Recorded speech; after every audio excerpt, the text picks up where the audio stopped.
Imagine a world where time isn't just ticking away, it's being stolen. Right under our noses, in the invisible veins of the internet that connect us all. Seconds vanishing, clocks skewed, and the ripple effects touching everything from your morning stock trade to the heartbeat of a hospital machine. This isn't science fiction. It's the story of the time thief, a lone engineer who turned the world's most trusted timekeepers against us. And today, we're hunting him down. It started on a crisp autumn morning in 2023, when traders on Wall Street noticed something off. Orders that should have executed in milliseconds were delayed by mere seconds, enough to swing millions in losses. At first, it looked like a glitch, but as the hours unfolded, reports flooded in from around the globe. Air traffic control systems in Europe lagged, causing near misses in the skies. Power grids in Asia flickered as synchronization failed. Even everyday folks felt it. GPS directions leading drivers astray. Online meetings starting late. Bank transactions frozen in limbo. The internet's clock, the very pulse that keeps our digital world in rhythm, had been tampered with. What most people don't realize is that time on the internet isn't set by some grand cosmic watch. It's governed by something called the Network Time Protocol, or NTP, a system of servers that whisper the exact time to billions of devices every day. These servers are like silent guardians, pulling from atomic clocks and GPS satellites to ensure everything stays in sync. But they're not invincible. As Dr. Elena Vasquez, a cybersecurity expert from MIT, told me in an interview last year, NTP is the backbone of trust in our networks. Manipulate it, and you don't just steal time, you steal certainty. Lives, fortunes, everything hinges on those precise seconds. Our hunt begins in the shadows of Silicon Valley, where whispers of a rogue insider first surfaced. Broken network engineer in his late 40s. Marcus wasn't always a thief. He started as a prodigy, coding his way through college and landing a job at one of the big tech firms that maintain the internet's infrastructure. Colleagues described him as quiet, meticulous, the kind of guy who could spot a flaw in a system from a mile away.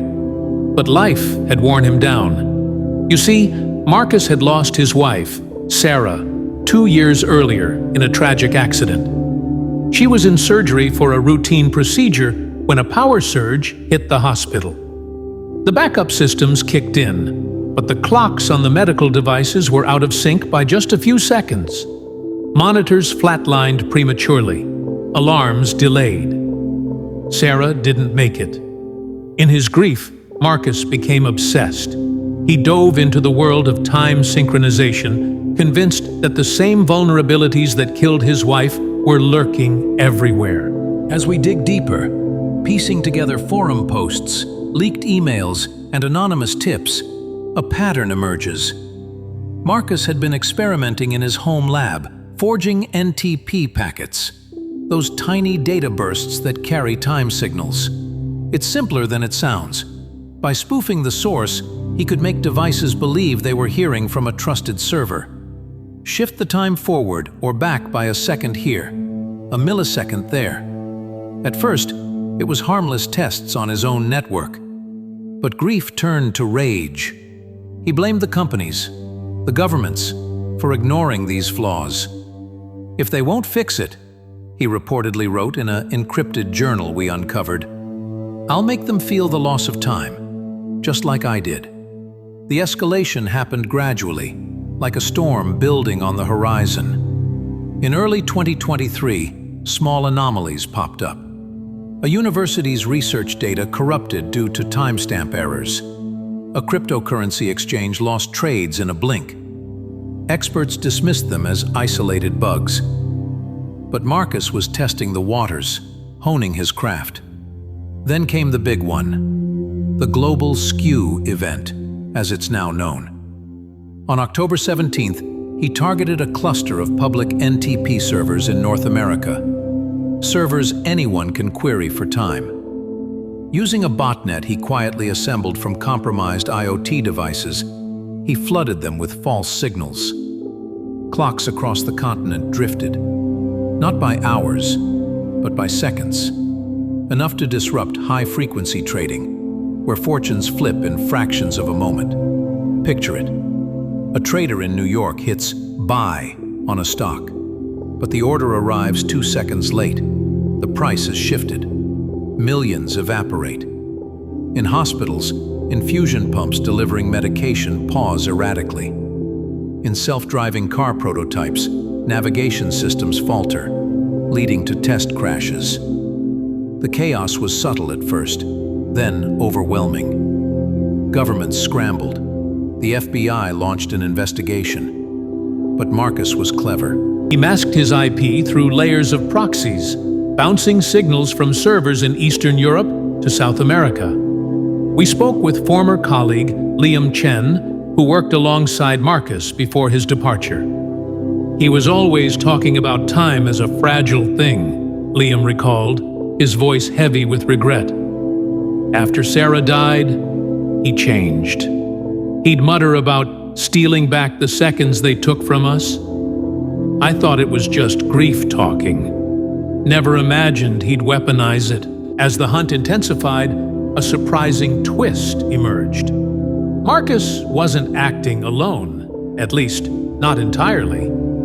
Digging into his online footprints, we found connections to an underground hacker collective known as Chrono Ghosts. They weren't your typical cybercriminals chasing money.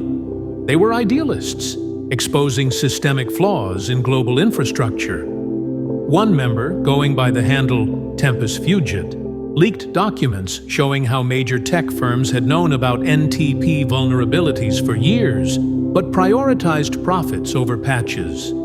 In a manifesto posted on a dark web forum, they wrote, "Time is power. Control it, and you control the world. We're just the messengers." But Marcus's motives ran deeper, more personal. In an encrypted video log we obtained through sources, he confessed, "Sarah's last breath was stolen by a faulty clock. Now I'm stealing back, for her, for everyone who's lost to these invisible errors." It humanizes him, doesn't it? Not a villain in black and white, but a man shattered by loss, lashing out at a system that failed him. The breakthrough came when cybersecurity firms like Cloudflare traced the anomalies back to a single point: a rented server in a quiet suburb of Seattle. FBI agents raided Marcus's home, finding a makeshift command center, screens flickering with time logs, walls plastered with articles on NTP exploits. He didn't resist. In court, he pleaded guilty, but not before dropping another bombshell. His sabotage had uncovered a larger threat. Foreign actors, state-sponsored hackers from adversarial nations, were already probing similar weaknesses. "I was the warning shot," he said in his statement. "Ignore it, and the next time shift won't be seconds. It'll be the end of trust altogether." Experts like Dr. Vasquez warn this isn't over. NTP attacks are low-hanging fruit for anyone with skill and motive, she says. We've seen real-world exploits, like the 2015 Boston University research, showing how off-path attackers can shift time by minutes, or the radio signal spoofing that messes with GPS-synced clocks. Marcus proved it's not theoretical. It's happening. As we wrap this hunt, think about your own life. How much do you rely on that digital tick-tock? Your alarm waking you? Your flight departing on time? Your heartbeat monitored in a hospital bed? Time isn't just a number. It's the thread weaving our stories together. Marcus Hale stole seconds, but in doing so, he forced us to confront our fragility. Was he a thief or a tragic hero? That's for you to decide. But one thing's clear. In a world where time can be hacked, every second counts more than ever. Thanks for joining the hunt. If this story resonated, hit that subscribe button. We've got more shadows to chase.